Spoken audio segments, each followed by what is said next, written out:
अस्सलाम वालेकुम viewers. Drama Kumar की आने वाली एपिसोड में आप देखेंगे कि हरीम वहाँ से गुजर रही होती है तो वहीं पर मुदस्सिर आ जाता है।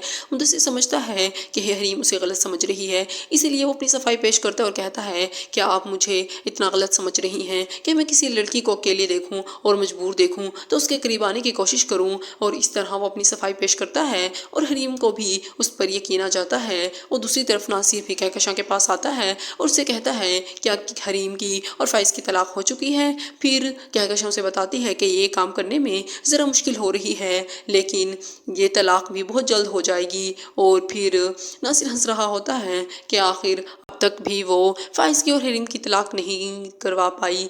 और कहकशां भी ये इस बात का एतराफ़ कर रही होती है कि बहुत जल्द वो उसकी तलाक करवा देगी। और दूसरी तरफ आमना बहुत बदतमीज़ी से बात कर रही होती है और जब ये बात कहकशां बर्दाश्त नहीं कर सकती तो वो उसे शट अप कहती है। लेकिन रायान ये बात बर्दाश्त नहीं कर सकता कि उसकी बीवी से कोई बुरे लहजे में बात करे और वो आकर अपनी माँ के सामने खड़ा हो जाता है और कहने लगता है कि ये जो भी पैसा कमाया हुआ है मेरा कमाया हुआ है और मेरा ही इस पर हक है। और जब फाइज दूर से देखता है कि रायान उसकी माँ पर चिल्ला रहा है और बदतमीज़ी कर रहा है तो फाइज से ये बात बर्दाश्त नहीं होती। वो दरमियान में आकर खड़ा हो जाता है और कहने लगता है कि भाई सोच समझ कर बात कीजिए, आप अम्मी से बात कर रहे हैं। लेकिन रायान को फिर भी एहसास नहीं होता और वो फिर बदतमीज़ी करने लग जाता है।